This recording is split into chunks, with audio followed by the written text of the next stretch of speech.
सात समुद्र की मसी करो, लेखने सब बन राय। धरती सब कागज करो, गुरुगुण लिखा न जाए। ऐसे परम समर्थ गुरु महाराज के चरणों में बारंबार प्रणाम है। एवं करुणामयी दया के सागर माता जी के चरणों में भी बारंबार प्रणाम है। एवं इस दिव्य चेतना सत्संग के कलाचार्य परम पूज्य भैया जी के चरणों में भी बारंबार प्रणाम है। एवं इस दिव्य चेतना सत्संग के शिक्षक बिंद एवं दीदी जी के चरणों में भी बारंबार प्रणाम है। एवं इस सभा में उपस्थित और सभा के बाहर जो भी भाई बहन उपस्थित हैं, सभी को मेरे तरफ से प्रणाम है। आज हम लोग इस सिद्धि दिवस के अवसर पर आश्रम पर उपस्थित हुए हैं। आज हमारी इच्छा है कि सभा में जो भी भाई बहन पुराने हैं वो तो पूर्व परिचित हैं। जो भाई बहन पहली बार इस आश्रम पर पधारे हैं, उनके लिए एक छोटा सा मैं सत्संग का परिचय रख रहा हूं। इस सत्संग का नाम दिव्य चेतना सत्संग है। इस सत्संग के संस्थापक ब्रह्मलीन परमहंस स्वामी नंद जी महाराज हैं, जिनका चित्र लगा हुआ है। इन्होंने इस सत्संग की स्थापना ईश्वरीय आदेश के तहत की है। अब ये जाने कि सत्संग किसे कहते हैं, तो हमारे गुरु महाराज के अनुसार सत्य के साथ संग करने को सत्संग कहते हैं। ये सत्संग दो प्रकार का होता है। अभी जो भजन आरती हुआ, ये बाह्य सत्संग में आता है, और एक आंतरिक सत्संग है जो कुछ देर के बाद आपको क्रिया कराई जाएगी। बस दो ही प्रकार का सत्संग होता है, एक बाहरी और एक आंतरिक। दूसरा है, इस सत्संग का नामांकन दिव्य चेतना सत्संग रखा गया है। तो चेतना का मतलब होता है होश ज्ञान। मन की चार स्तर से इसे आका गया है: चेतन, अवचेतन, अधिचेतन, अति चेतन। अति चेतना को ही दिव्य चेतना सत्संग कहते हैं। तीसरा है, ये गुरु प्रधान सत्संग है। बिन गुरु भवनिधि तरह न कोई, जो बिरंच शंकर सम होई। यानी शंकर के समान भी जो बलशाली हो गया है, ताकतवर हो गया है, सामर्थ्यवान हो गया है, उसके जीवन में भी यदि गुरु का मिलना नहीं हुआ है तो इस भव सागर में वो डूब मरेगा। और चौथा है, इस सत्संग का उद्देश्य है नैतिक उत्थान एवं मानव धर्म का प्रचार। मानव का एक ही धर्म है, 10-20 नहीं है। 10-20 अगर कहीं है तो एक समाज है, एक जमात है। हमारे गुरु महाराज के अनुसार हर वस्तु का एक ही धर्म होता है और उसके अंदर होता है। चाहे वो नींबू हो, मिर्ची हो, ईख हो, सबका एक ही धर्म है, वो उसके अंदर है। पर हमारा धर्म बाहर कैसे हो सकता है? और पांचवा है, इस सत्संग के लिए किसी प्रकार का घर द्वार छोड़ने की जरूरत नहीं है। अपने गृहस्थी कार्य में भी रह के आप आराम से इस कार्य को पूरा कर सकते हैं। इसके लिए किसी प्रकार की कोई पाबंदी नहीं है। एक संक्षिप्त परिचय में दिया। आइए अब हम लोग उस दिन की बात करते हैं जब मई 2010 में परम पूज्य बक्सर के लिए रवाना हुआ और बक्सर में अपना स्थान बनाए थे। वो 15 मई 2010 का वो दिन कितना पवित्र होगा जब गुरु महाराज के अंतर में गुरु का आदेश हुआ और उस आदेश के तहत गुरु महाराज बक्सर के लिए तैयार हुए। कुछ दिन रहने के लिए वहां गए थे, 1 साल समय बिताने के लिए वहां गए थे, पर उस बक्सर की भूमि पर न जाने हर दिन गुरु महाराज के पास एक नई नई अनुभूति हो रही थी और ये अनुभूति गुरु महाराज को आगे बढ़ने के लिए और प्रेरित करते चला गया। हर दिन कुछ न कुछ नया नया इनके अंदर में अवतरण होना चालू हो गया। इसी बीच एक वक्त आया कि गुरु महाराज ऐसा विचार किए कि अब ये शरीर मुझे छोड़ देना चाहिए, ये किसी और की जिम्मेवारी है, मैं स्वतंत्र हो जाऊंगा। ऊपर से गुरु महाराज का एक आवाज आया कि नहीं, पूर्ण जिम्मेवारी निभाने के बाद ही तुम मुक्त हो जाओगे, इसलिए कि तुम्हारा पुनर्जन्म हो चुका है। और हौसला बढ़ते गया और यह भी आदेश हुआ कि पूर्ण जिम्मेवारी मुक्त हो जाने के बाद ये चाबी दे दिया जाएगा। उस समय ऐसा लग रहा था कि दिव्य चेतना की थोड़ी थोड़ी सी झलक आ रही थी और हौसला बढ़ते गया। 3 अक्टूबर 2010 के 2:30 बजे रात्रि में परम दिव्य चेतना का अवतरण हुआ। 3 अक्टूबर 2010 के 2:30 बजे रात्रि में परम दिव्य चेतना का अवतरण हुआ, जिसमें करोड़ों सूर्य समाने के बाद भी विलीन हो जाते हैं। और उस समय एक और आवाज आई, नए प्रतिनिधियों के द्वारा दिव्य चेतना का प्रचार प्रसार। अब जरा सोचिए, हम लोग के मन में ये विचार आता है कि गुरु महाराज इतना जल्दी इतनी तीव्र गति से किसी कार्य को क्यों कर रहे थे। इसलिए मैं आज इस बात को दोहरा रहा हूं, उससे सारी बातें स्पष्ट हो जाएगी। कितना कम समय में गुरु महाराज को कौन कौन सी चीज प्राप्त हुई। अब जैसे ही आवाज आती है, नए प्रतिनिधियों के द्वारा दिव्य चेतना का प्रचार प्रसार। अब बक्सर में गुरु महाराज रह रहे थे, किराए की बिल्डिंग थी। अब इस दिव्य चेतना के प्रचार प्रसार के लिए एक आश्रम की तलाश थी। उस समय ही गुरु महाराज के अंदर में ये बेचैनी आ गई थी। शायद हम लोग इस बात को भली भांति समझ नहीं रहे थे कि इतना बेचैन गुरु महाराज क्यों हैं और किस बात के लिए हैं। उनके अंतर में हर चीज का जन्म हो चुका था, तभी तो इतना बेचैनी के साथ वो बेचैन रहते थे।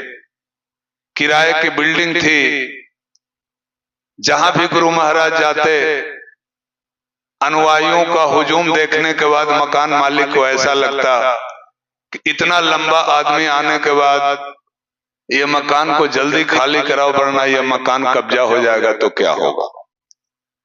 पर गुरु महाराज की तो नियत ही कुछ और थी, इनकी सोच ही कुछ और थी, इनकी बेचैनी कुछ और थी, पर समाज के लोग कुछ और सोच रहे थे। इस बीच में इसका चिंतन ही चल रहा था कि अप्रैल 2011 में एक दीक्षा प्रवृत्ति का इनके अंतर में जन्म हुआ और जैसे ही ये चीज गुरु महाराज के अंदर में आई और बेचैनी बढ़ गई। अब आश्रम की तलाश और इसलिए बढ़ गया था कि गुरु महाराज अपने मुख से ये बात बोलना चालू कर दिए कि आओ, मैं अपने आप को जान लिया हूं, तुम्हें भी मैं परिचय करा देता हूं, आओ मेरे साथ बैठो। कुछ लोग ये भी कहने वाले मिले थे कि ऐसा कभी हो सकता है कि कोई अपने आप को ये साबित करना चाहेगा, पर गुरु महाराज का आवाज था, तुम सीधा आ जाओ, किंतु परंतु करने का वक्त नहीं है, आओ मेरे साथ बैठ जाओ, और तुम्हें तुमसे दीदार करा देते हैं। और जो भी इस सभा में भाई बहन बैठे होंगे, गुरु महाराज से जिनकी सान्निध्यता प्राप्त हुई, उन्होंने जो प्रविधि बताया, उस प्रविधि की आनंद और अनुभूति क्या ये वाणी का विषय है? उन भाई बहनों के लिए जो उनके सानिध्य में आए थे और वो ये दौलत देने के लिए इतना बेचैन थे कि इसके लिए वो एक स्वतंत्र आश्रम की तलाश कर रहे थे। अब रही बात कि बीच में हम आप सभी लोग देखे कि गुरु महाराज गेवरिया वस्त्र भी धारण किए। क्या हम लोग जानते हैं कि उस गेवरिया वस्त्र का रीजन क्या था, क्यों धारण किए थे? अगर गेवरिया वस्त्र ही धारण करना था तो शुरू से क्यों नहीं किए थे? नहीं, उनके अंदर में एक बेचैनी सी थी अपने लक्ष्य को पूरा करने का। इस लक्ष्य को पूरा करने के लिए वो ये सब भूल गए थे, रहनी सहनी कपड़ा लत्ता ये क्या है, बस एक ही चीज नजर आ रहा था, मेरा लक्ष्य पूरा हो। लाख परेशानी के बावजूद भी गुरु महाराज के एक पुराने मित्र जो दूसरे संप्रदाय से बिलोंग करते थे, दोनों के बीच में बहुत ज्यादा घनिष्ठता थी और बराबर गुरु महाराज इस बात को रिपीट किया करते थे कि मैं चाहता हूं कि किसी गार्जियन के अंदर में मैं अपना जीवन जीऊं, मेरा कोई गार्जियन हो, मैं गार्जियनशिप में जीना चाहता हूं। और इसीलिए और वो पुनः चूंकि आश्रम थी नहीं, अब इनके अंदर में जो जो चीज प्राप्त हो गया था, ये चाहते थे कि स्वतंत्र कोई आश्रम होता जिसे बैठा के हम सारे लोग को नई प्रविधि से अवगत कराते। इतनी स्वतंत्रता मिल नहीं रही थी और गुरु महाराज ने ये प्रण किया कि कोई बात नहीं है, अगर हमें अपनी प्रविधि देने के लिए एक प्लेटफार्म मिल रहा है तो कोई बात नहीं, और वहां पर जाके उस आश्रम के कारण गेवरिया वस्त्र भी धारण कर लिए, ताकि कम से कम हम अपने अनुयायियों को ये जो प्रविधि है आसानी से दे तो सकें। वहां चले गए, सब कुछ बात बन गई। संजोग ऐसा बना कि उस आश्रम में गुरु महाराज का आगमन ही हुआ था। उस दिन मैं भी पहुंच गया। गुरु महाराज का आदेश था कि रणधीर तुम आ जाओ मेरे पास। चले गए थे। उस दिन शायद उनका सामान आया ही था। घूम घूम के सारी कुछ दिखलाए कि देखो यहाँ पे अब ध्यान कैसा रहेगा, ध्यान करने का कक्ष कैसा है, इधर में मैं रहूंगा, इधर में ऐसे होगा। अति प्रसन्न थे गुरु महाराज। पर गुरु महाराज के बाद क्या कहना था, वो तो अंतर्जामी थे। कोई कुछ बोल सके या ना बोल सके, सब कुछ भाप लेते थे। गुरु महाराज को ऐसा आभास होने लगा था कि जो महात्मा जी मेरे लिए इतना बड़ा स्थान बना दिए हैं, गुरु महाराज के आदेश पर सब कुछ बन गया था। पूजा हॉल भी बन गया था, गुरु महाराज के रहने के लिए आवास भी बन गई। अति प्रसन्न महात्मा जी भी थे गुरु महाराज को देख के, और गुरु महाराज भी प्रसन्न थे, और दोनों दो संप्रदाय से थे। फिर भी गुरु महाराज को यह आभास हो गया कि जो महात्मा जी मुझे स्थान दिए हैं, इनके शिष्य लोग इन पर बहुत प्रेशर बना रहे हैं कि आप ऐसा क्यों किए। बिना कुछ कहे सुने अनायास गुरु महाराज वहां से वापस लौट आए और तुरंत डिसीजन लिए कि आश्रम को छोड़ देना। जरा सोचिए कितनी बेचैनी थी आश्रम के लिए। उस आश्रम की बेचैनी में जो मुख्य मुद्दा था, मुख्य रीजन था, वो यही था कि बहुत कम समय में, अब जरा सोचिए 2010 से 2011 के बीच में ही सब कुछ प्राप्त हो गया और इस इतना दिन के एवरेज में, जैसे हम लोग जो ये बोलते हैं कि इतना जल्दी जल्दी कैसे सब कुछ कार्य करने में बेचैन हो गए। हाँ, इसलिए बेचैन हो गए। कुछ लोग ये भी कहना स्टार्ट किए, जब प्रविधि गुरु महाराज बताए, बोले पूर्व में इस बात को क्यों नहीं बता दिए थे।